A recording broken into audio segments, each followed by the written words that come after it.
already said what's up, everybody, but I feel like that's the only thing you can say when you get on the stage after Josh has been here. So what's up, everybody? I'm Aaron. I'm not Josh either. Josh is away doing some pretty cool things that hopefully we'll be able to share about with someday.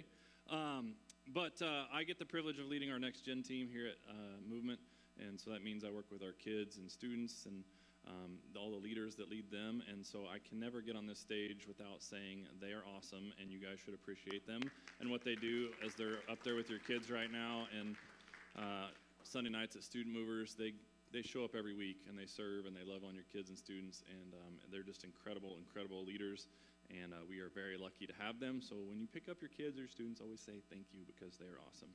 So, but anyway, I'm Aaron, and we also want to welcome in everybody online that's watching on Facebook Live if you're in Lisbon, Maine, or Rutland, Vermont, especially our friends there that are tuning in, and as well as just anybody that's hanging out on their couch watching us on their Apple phone. So that's cool. But we just are excited for a number of different reasons for today. Number one, we all got an extra hour of sleep, so that's pretty awesome, right? So nobody should be sleeping while I'm preaching today, so that's cool. You should be well rested. And then secondly, the Patriots are undefeated, so that's reason to cheer, and we hope that it stays that way, right? I'm going to have to pray for that at the end of the game, or at the end of the day today. And then lastly, we're starting a brand new series. So it's called Why Me? And I'm excited that I get to kick this off and actually kind of land the plane at the end of the series in a couple of weeks. And we're going to be going through the life of one of my favorite people in the Bible. I have to say one of my favorite people because Jesus has to be the favorite, right? But if there were like a fantasy football draft of like people in the Bible, like this guy would go at least number 2, number 3. You would be lucky if you got him at the number 4 pick, all right? So it's going to be pretty awesome. So over the next 4 weeks, as we go through his story, I hope that you'll join us, and because we're going to be wrestling with this question as we look through his life. And it's a pretty common question. It's one that you may not have verbalized out loud. You may have never physically like said this out of your mouth, but you've probably thought it, or you probably wondered it. And I think at some point in our lives, like we've all wrestled with this question internally, and it's just a simple 2-word question. When we look at our life and it doesn't really line up with the way maybe we envisioned, or something, we feel like something's gone off course, or just we're like overwhelmed. We ask this simple question. We say, why me? Why me? Has anybody ever asked that question?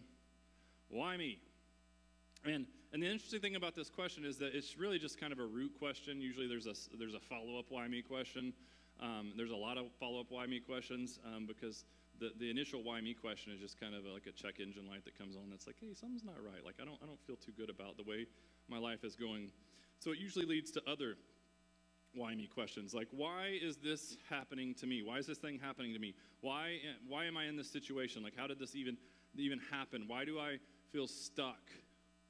Why do I feel hopeless? Why isn't God like intervening? Why isn't he stepping in and doing something about my situation? Why do I keep failing? Why do I keep messing up? Why do I keep getting just like dumped on? Why isn't this getting better? Why is it never ending? Why does it just not quit? And why, for the love of all things that are good, why is it going to be dark at 4:30 today? Right? Like why me? Like we don't want these things in our lives. And for the next few weeks, we're going to wrestle with a few of these why me questions. And today we're going to start with a big one. I think this one is probably applicable to all of us at some stage or season of our life, and it's just a simple question: why me? Why don't I fit in? Like why do I feel out of place sometimes? Like I don't necessarily belong.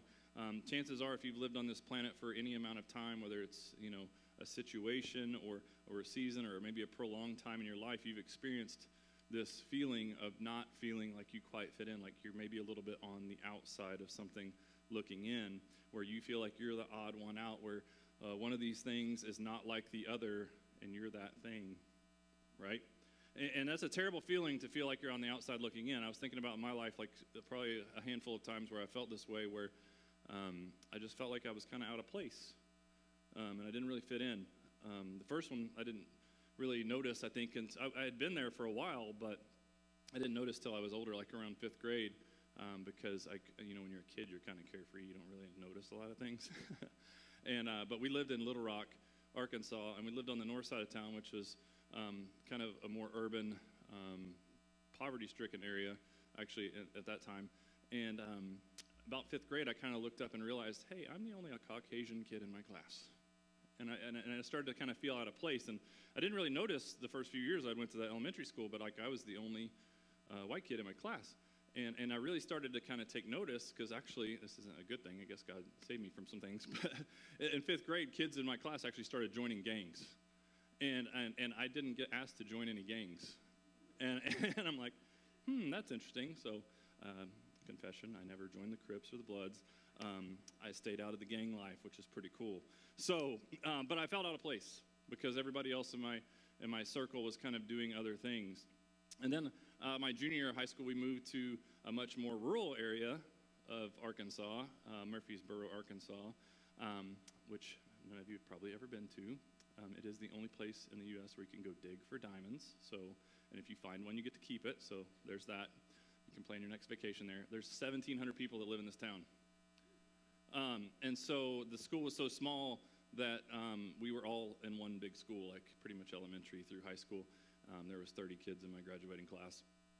And all of them had known each other the whole lives, because it was kind of just one of these places, these little small towns where everybody grew up there, everybody knew each other. I moved there my junior year of high school, and I knew no one. And I felt super out of place because all these people had known each other the whole life, and I felt invisible for the last 2 years of my high school. I was just kind of like, get through this, get to college. And I felt like it didn't fit. And then 5 years ago, I moved to New England. Yeah, that was awesome. And I love this place now, but when I first got here, I didn't realize you guys have like your own language and stuff. And so I didn't know how to speak New England. So like Halloween the first year, I'm like handing out candy, and I'm like, hey, you want a sucker? And this little girl looks at me, and she's like, it's a lollipop. Get it right. And you know, constantly I would be out at places, and I would be saying things, and people would be like, you are not from here. And I'm like, no, I'm not. And I just felt like kind of out of place, like I didn't fit. And I don't know about for you what maybe those situations are. Maybe as I'm talking, something's kind of coming to your head where you felt that way, where you just felt like you maybe didn't fit, you didn't belong, you were a little out of place. And in those times in our life, we have to kind of decide how we're going to respond. Like, what is it that's going to get us through this season where we feel like we just don't fit? The other question we wrestle with is, what is in this box? Right? Who's been thinking that the whole time I've been speaking? Right? I love that. So that's what I would have been thinking if I was in the seats. Like, what is in the box? So I brought this today because I was thinking about this idea of fitting. And how many of you guys remember these? How many of you still play with these? Don't answer that.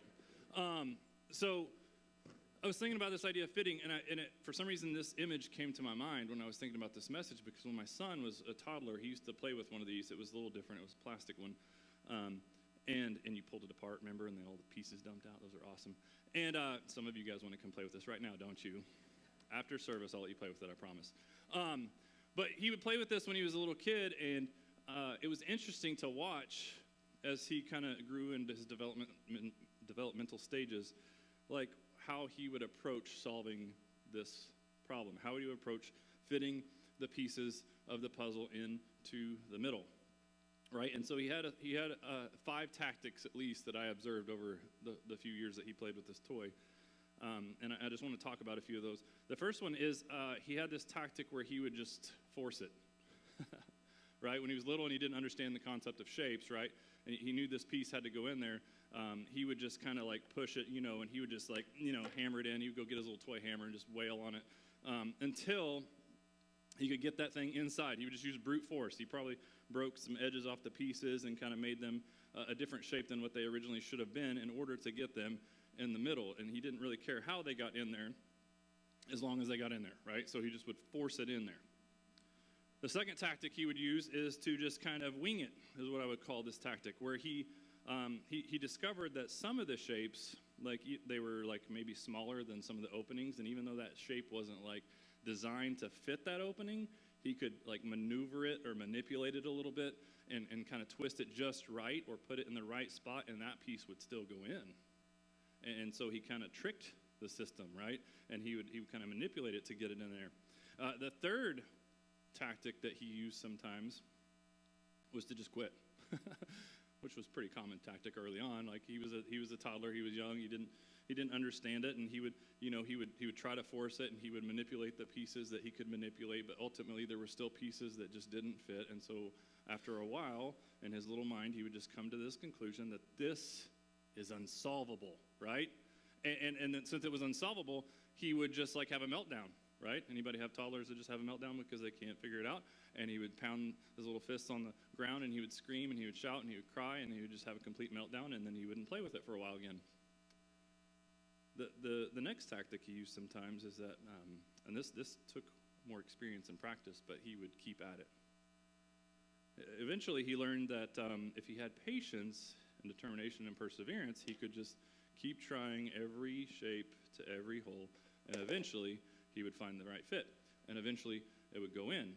Now, this took a long time before he got to this because, like I said, it required a lot of skills that kids his age just don't really have, and you get frustrated and you move it around and you just keep looking, but he eventually would find it, and he would just keep at it. And then he would solve it, and then he would be so proud, right? But there was one fifth tactic he used that I think was kind of interesting, and it's the tag team tactic.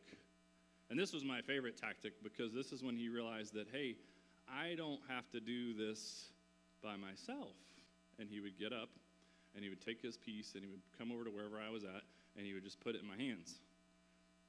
And he would just give me this look, and he knew that if he put it in my hands, that I would get up from what I was doing, and that I would come over, and I would sit down with him, and we would finish it together, and I would show him where the piece went, and we would do it together. Because he knew that I was a good dad, and that I would help him solve the problem. This was way less frustrating for him, and as a father, I love it, because I would kind of melt when he would come with his little hands, and he'd put it in my hand, and so it was cool. Now, you may be thinking, like, what does this have to do with anything? And I would understand that question. Well, I believe that Jesus said a lot of really true and valuable things about kids, and one of them was that he said that if we want to enter the kingdom of heaven, we have to become like little children. And the thing that I've learned as a parent is a lot of times, as a father, I've learned more from my kids sometimes than I think I've learned or taught them. And I think that there's a lot that we can learn from watching our kids and how we interact with our Heavenly Father. And I think we're a lot like it. We're a lot like this. We have like all these different tactics when life throws us curveballs, and when we have just things that don't make sense, we have all these tactics of how we go about trying to solve that problem, right? Sometimes we force it. Sometimes we manipulate it. Sometimes we just do whatever it takes. But other times we realize, hey, I can't do this, and I got to go to my God, my Heavenly Father, and put it in his hands. And over the next few weeks, as we explore the life of Joseph, I think one of the most valuable things we can learn is to watch how he responded. What tactics did he use as he encountered these really difficult situations in his life? And he encountered a lot of ups and downs, some really big problems, some very big challenges, and there's so much to his story. And I hope and pray that you'll come all 4 weeks, because we can't touch this whole story in 1 week. I don't even know that we can touch the whole story in 4 weeks. But each week we're going to kind of talk a little bit about the pieces of his life. And Joseph just had all these things that went on in his life, but how he responded was huge, and who he was and how he stayed faithful to God who created him to be. And so this story is fascinating. It's found in the book of Genesis. It starts in chapter 37, goes all the way to the end of the book. Today we're just going to kind of focus on his early life, like 17 and under, when Joseph was still with his family. And I want to take a look at kind of his family dynamics and what that setup looked like, and even kind of how his family came to be. And I think you'll start to see that Joseph from the very beginning didn't really fit even in his own family. Was very, very different than the rest of his family. So open up to Genesis 37. We're going to read some of it together. It's really long, but we'll read a little bit and we'll jump around a little bit. But before we kind of start reading in Genesis 37, I think it's important to understand Joseph's family dynamic. So Joseph was born to Jacob. So he was Jacob's son. And if you know much about Jacob and Esau were brothers. And early on in the book of Genesis, we learn about how Jacob deceived his brother and his father, and he stole the birthright of the inheritance that was due his brother. He actually put fur skin on him and tried to pretend like his brother and talk like a deep voice. And he went into his dad and he was like, hey, I'm my brother. And his dad was old and couldn't see and felt him, and he believed him, and he gave away and he inherited something that wasn't his. He deceived, and that's actually what his name meant. Jacob meant deceiver. He deceived his father from the very beginning and caused a lot of family turmoil in his own family, and that's Joseph's dad. And then Jacob goes on to start his own family, and he meets this woman named Rachel, and he falls madly in love, and he talks to her dad about marrying her, and her dad, Laban, says, you got to work for me for 7 years, and then you can marry Rachel. So he works 7 years to marry Rachel, and on the wedding day, Laban pulls a switcheroo on him, and he actually ends up marrying her sister. I don't even know how this happens. I wish the Bible gave more detail, but he ends up marrying her sister, and so he marries Leah. And so the deceiver actually gets deceived, and then he is told, well, you got to work 7 more years, and so he does, and then he marries Rachel. So he has multiple wives, and then the wife that he didn't want in the first place, Leah, is the one that's having all the kids, and his wife, Rachel, that he loved, couldn't have any kids. And so he was in this weird dilemma, and finally God granted them a child in their old age, and his name was Joseph. And so this is kind of the setup to what's happening in Genesis 37. So let's start in verse 2. It says, this is the account of Jacob's family line. Joseph, a young man of 17, was tending the flocks with his brothers, the sons of Bilhah and the sons of Zilpah, his father's wives, and he brought their father a bad report about them. So the first thing we learn about Joseph is he's a tattletale. So that's probably why you like to start to stand out. Like, no one likes a tattletale, right? You probably don't fit in if you're always tattling on people, but that's what we learn about him. He runs to his dad and says, hey, my brothers are up to no good, and we'll talk about that in just a minute. And then it says this is the very next thing we read. Israel, which is another name that Jacob got later in life, loved Joseph more than any of his other sons. So he was a dad that showed favoritism towards the son because of the wife he loved. This was the son he loved. And it's very clear. It was not a secret. It was not hidden in this family that Joseph was the favorite. Now, a lot of us, I think, have had maybe a favorite kid, but we probably wouldn't say it out loud. This was like clear. Like everybody knew it. And it says this, because he had been born to him in his old age, and because he loved him, he made him an ornate robe. And when the brothers saw that their father loved him more than any of them, they hated him and could not speak a kind word to him. Now, this robe is kind of interesting to pay attention to. It's not just because it was ornate and it was beautiful and it was like had a lot of colors, and in that day and age they didn't have a lot of colorful fabrics. That was one thing. It was expensive. But the other thing is, like, this robe signified that Joseph was not like his brothers in the fact that he didn't have to even really work. He was management. They were the labor. Like, this was not a robe that you went around doing hard work or shepherding or pasturing flocks in. Like, this is what he wore day after day. So this was like a symbol that I am more loved and I am in charge of you guys, or I'm like more special than you, and I don't have to do all the work. Like, it'd be like in your terms, like if you had one kid and you made all of them do all these chores, and he never had one child didn't have to do any chores at all. Right? This was kind of the way it was set up. And then it says Joseph had a dream, and when he told his brothers, they hated him all the more. So Joseph wasn't like backing down on this. He was tattling. He was having these dreams, and we learn in these dreams he had two very specific dreams. The first one was that these fields of grain grew up, and they all had their stalks. And he said to his brothers, like, hey, in my dream, all of your stalks bow down to my stalks. It's basically like, hey, one day, like, I'm going to be in charge. And if that wasn't enough, and it says they hated him all the more for this, then he actually says it to his parents too. He's like, then I had this second dream where the sun and the moon and 11 stars, so basically my 11 brothers, and you, parents, you're all going to bow down to me at one point. And he just doesn't make any bones about it. And what's interesting is in this like day and age, dreams were very significant. It wasn't like I had this dream, it could happen, it couldn't happen. Like, dreams were taken as a sign from God. Like, they were a revelation. They were something that was going to happen. So when Joseph did this, it's not even that he's being arrogant. He's like, hey, God told me this. Like, God gave me this vision. This is going to happen, and you at one point in your lives are all going to bow down to me. Not a good way to start your family dynamic, right? He didn't really fit. And then the next thing is kind of we pick back up on that scene where he's tattling, and it says that he comes back and his dad says, go check on them of where they're at because you said a bad report. And the bad report was that his brothers were in Shechem, which was the area where their sister had been raped. And so because she had been raped, they retaliated, and all the brothers killed all these dudes and just had this big, massive fight. So this was like a tense area. Like, you think they wouldn't want to be hanging out there after they just did this. But no, this is the kind of family they were. They were right back in the middle of the trouble zone, and Joseph is sent to check on them because they are up to no good once again. So this is kind of where we pick up in verse 18. It says, but they saw him in the distance. He's coming to check on them. And before he reached them, they plotted to kill him. So the very first thing, here he comes, let's kill him. It's a great family, right? Isn't that awesome?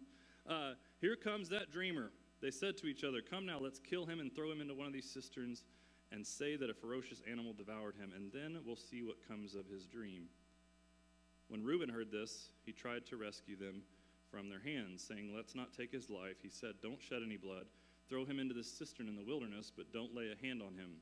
Reuben said this to rescue him from them and to take him back to his father. Now, it's interesting that Reuben's kind of the voice of reason in this whole scenario. Reuben is the oldest. He should be the voice of reason. But Reuben's not a good dude either. Like, a chapter over from this, Reuben slept with one of his dad's wives. Like, he is not a good guy. Yet he, in the midst of all this, is the voice of reason. And he's like, hey, don't do this. And he was going to try to save him later. And then we pick back up. It says, but so when Joseph came to his brothers, they stripped him of his robe, the ornate robe he was wearing, and they took him and they threw him into the cistern. It's pretty obvious that there's some deep resentment towards this robe, right? The very first thing they do when they see him is like, get that thing out of here. We don't want to see it. We're tired of it. We're tired of the unfairness. We're tired of the favoritism. We're tired of you being different than us and being treated better than us, and you just don't fit, so get that thing off. And so they take it out, and they threw him into the cistern, and the cistern was empty, and there was no water in it, and then they sat down to eat their meal. And that, it's kind of mind-blowing to think about it. Like, hey, we're going to kill you. Oh, no, we'll throw you in the well. Let's have lunch. Like, this is a great family dynamic, right? Could you imagine that being your afternoon today? Like, it was like just no remorse, no nothing. Like, this is the type of family he was in. And so then it says they looked up, and they saw a caravan of Ishmaelites coming from Gilead. Their camels were loaded with spices, balm, and myrrh, and they were on their way to take them down to Egypt. And Judah said to his brothers, what will we gain if we kill our brother and cover up his blood? Come, let's sell him to the Ishmaelites and not lay our hands on him. After all, he is our brother, our own flesh and blood. And so his brothers agreed. You don't know if he's really being merciful or if he just wants to make money, because this was actually, it says later on, they sold him for 20 shekels, which doesn't sound like a lot, like 20 shekels, but that was 2 years' wages. So put that in like Merrimack earning terms. That's like 120 grand. Like, this was some decent amount of money that they sold Joseph for. And so when Reuben returned to they sold him.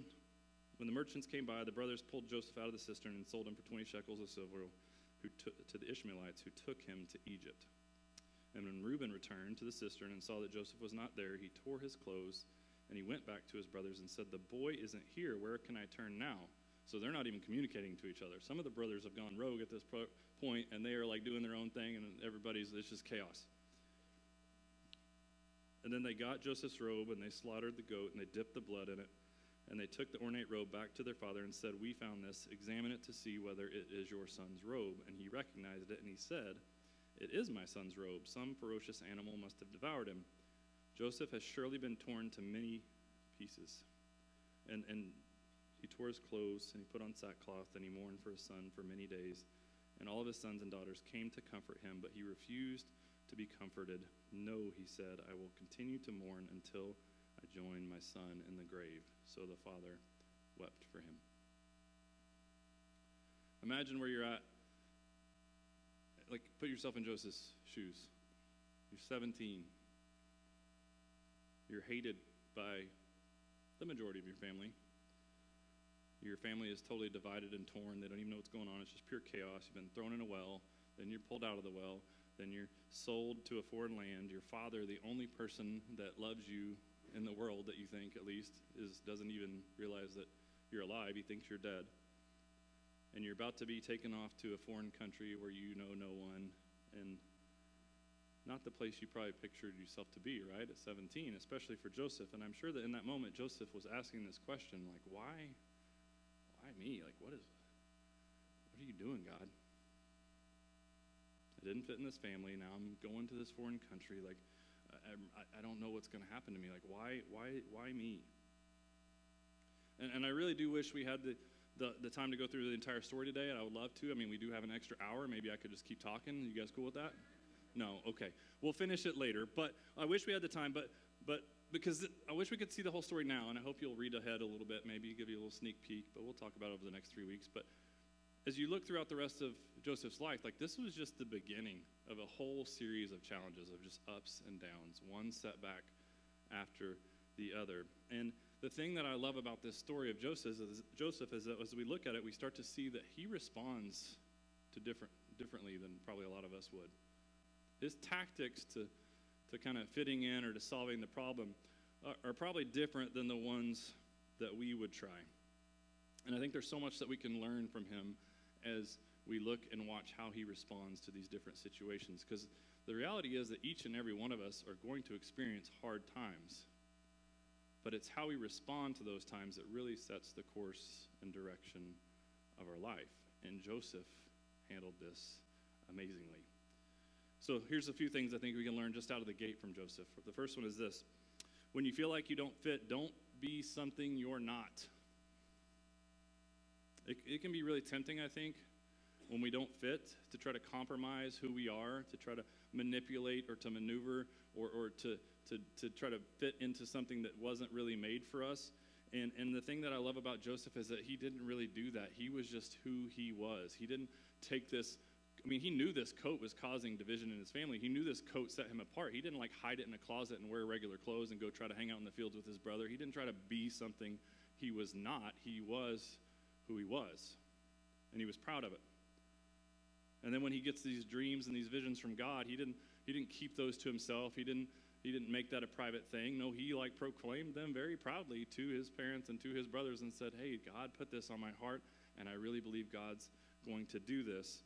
He was who he was. And many times when we don't feel like we fit, we try to adapt and we try to change into something that's not what God meant for us to be. Or it's do something that maybe God hasn't called us to do. And that never turns out good. But Joseph was faithful every time as he gets a setback. And God was with him.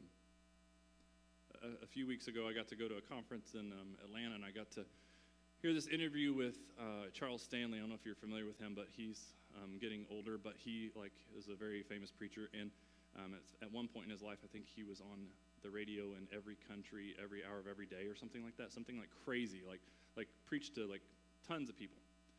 And they were interviewing him, and they were saying, like, hey, you know, you've been in ministry so long, you've reached so many people, I know you've had ups and downs, like what is the one piece of advice that you would give everyone in this room to pass along?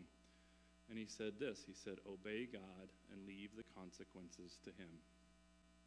And they kept interviewing him, almost trying to get like more out of him, and he just kept saying it over and over. He probably said it like 50 times in this interview. Obey God and leave the consequences to him. In other words, if you just trust God, if you just take that piece or whatever it is that maybe doesn't feel like it fit and you put it in your Heavenly Father's hands, and leave the consequences to him, you don't have to worry about anything. He's with you. And I think that Joseph really understood this concept, and over his life, he just began to stay faithful and faithful and faithful, and he just put it in God's hands, and he just obeyed, and constantly we're told that God's favor was upon him. Second thing is when you feel like you don't fit, it could be just that you're in the wrong spot. Sometimes you have to move around to find your fit, right? Ultimately, Joseph wouldn't find his fit for several more stops. And we're going to hear about some of those stops over the next few weeks. He had to make several more moves. But when he did finally find his fit, God did something with him that only he could do. The next one is when you don't feel like you fit, don't quit. Don't get frustrated. Don't throw in the towel. Don't just stop. God may be using you and teaching you. He's growing you. He's stretching you in this season. And even though you feel out of place, he is doing something in you that's going to deepen your faith and your trust in him for a future event. And one of the things I love about this story of Joseph is as we look at it over the next few weeks, one thing you will notice is that even though he had all these trials and things, you don't see the Bible talking about him having meltdowns. You don't see the Bible talking about him complaining. He's not pouting. He's not quitting. He just keeps doing what God called him to do. He stayed faithful to who he was, and as a result, he thrived and it continued in every situation he ended up finding himself in. He rose to the top because he just stayed faithful. And then lastly, I think the most important thing is sometimes I think the fit isn't it. The fit isn't it. I think it's not always just about fitting in. I think sometimes we actually confuse fitting in for belonging. And there's a difference. Most of us, when we feel out of place, it's not that we don't fit, it's just like we feel like we don't really belong. We focus on trying to find the right fit in the thing, but really all we want to know is that somehow, somewhere, we're a part of what this thing is, and that we belong. Brene Brown said it this way. She said, fitting in is about assessing a situation and becoming who you need to be accepted. Belonging, on the other hand, doesn't require us to change who we are. It requires us to be who we are. And I think Joseph understood this in a really big way. Because I think one of the things that shaped Joseph was having the father that he did have. A father that loved him very unfairly, very irrationally. A father that loved him so much that people will look at it and be like, that just doesn't seem right, right? Like, what about the other ones? You know? And I think that view of his earthly father actually shaped how he looked at his heavenly father. Because if his earthly father loved him that much, how much do you think God loved him? Which is probably the way we should be looking at it, right? Because God loves us that same way. It's not fair. Like, we don't deserve the fact that he sent Jesus to this earth for us. We are flawed, we are broken, we are sinful, but luckily God's not fair. He's loved us anyway. He sent his son to die for us. And I think some of us in that room just need that reminder that God loves you so much that this doesn't even make sense. And that he made a way for us to belong. When sin broke our relationship with him, he made a way for us to belong again. And from the very beginning, it says, like in John 15:16, it says that we didn't choose him. He chose us. Like, we belong to the family of God. He's loved us from the very beginning of time when he first created us as a human race. Like, he made all the things, and every day he said, it is good, it is good, it is good. Got to day 6, he made us. He said, it is very good. Very good. That he said is very good, that's you. He loves you. It says all throughout the scriptures, like, he knew us even before we were in our mother's womb. Like, he loves us the way we are, and he loves us, and he wants us, and he has he has a good and perfect plan for each of us, where we will thrive because we belong to him. I love Romans 8:28. It says, and then we know in all things God works for the good of those who love him, who have been called according to his purpose. I think Joseph never forgot who he was. He knew that God had this plan and this purpose for him, and he knew that God was working for good. He knew that eventually God was going to turn this thing around, and so he just stayed faithful. And when that day came, he was going to be the perfect fit for exactly what God had called him to do. And he knew that his story wasn't going to end at the bottom of a cistern. He knew his story wasn't going to end on a caravan of slaves. And this is where we leave you today in the last verse of chapter 37, where we find a glimmer of hope for what's about to come next in his story. It says this: meanwhile, the Midianites that he had just been sold to sold Joseph in Egypt to Potiphar, one of Pharaoh's officials, the captain of the guard. So God is strategically starting to position him in one of the most influential households of the region. And that is where we'll pick back up next week. Let's pray. God, we thank you for today. We thank you for everyone in here. And we just thank you that you love us all so irrationally, God, that we're all your favorites. When you look at us, you usually look at us the way Jacob looked at Joseph, and you just love us so much, and it doesn't even make sense. And we just pray that we would feel that love this week, God, that we would live in it, and we would live in your promises, that we would move from this place, and if we feel out of place, we don't feel like we fit, God, that we would always remember that we belong in your family, that you want us, you chose us, you redeemed us, you saved us. And we thank you for that. And it's in your name we pray. Amen. All right, let's go and be the church. Thanks, guys.